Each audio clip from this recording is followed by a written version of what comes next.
100 বছরের ঐতিহ্যের দিন শেষ। কলকাতার সব রুটে ট্রাম পরিষেবা বন্ধের ঘোষণা করল পশ্চিমবঙ্গ সরকার। 1883 সালে কলকাতা সহ ভারতের 15টা শহরে যাত্রা শুরু করেছিল ট্রাম। তবে কালের নিয়মে গতির সঙ্গে তাল মিলিয়ে চলতে না পেরে অনেক পিছিয়ে পড়েছে ট্রাম যাত্রা।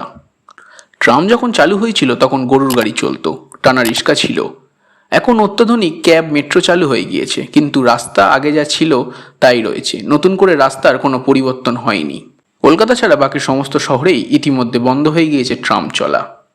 এবার বন্ধ হওয়ার পথে কলকাতার ঐতিহ্যবাহী ট্রাম। এমনিতেই শহরে সীমিত রুটে ট্রাম পরিষেবা সচল ছিল, সেগুলোও বন্ধ করে রাস্তা থেকে ট্রামের লাইন তুলে নেওয়ার সিদ্ধান্ত হয়েছে বলেই জানালেন মন্ত্রী স্নেহাশিস চক্রবর্তী। তবে হেরিটেজ হিসাবে ধর্মতলা থেকে ময়দান পর্যন্ত ট্রাম চালাতে চাইছে রাজ্য পরিবহন দপ্তর। শুধু 3.5 কিলোমিটার রাস্তায় ট্রাম চলবে বলেই জানা গিয়েছে।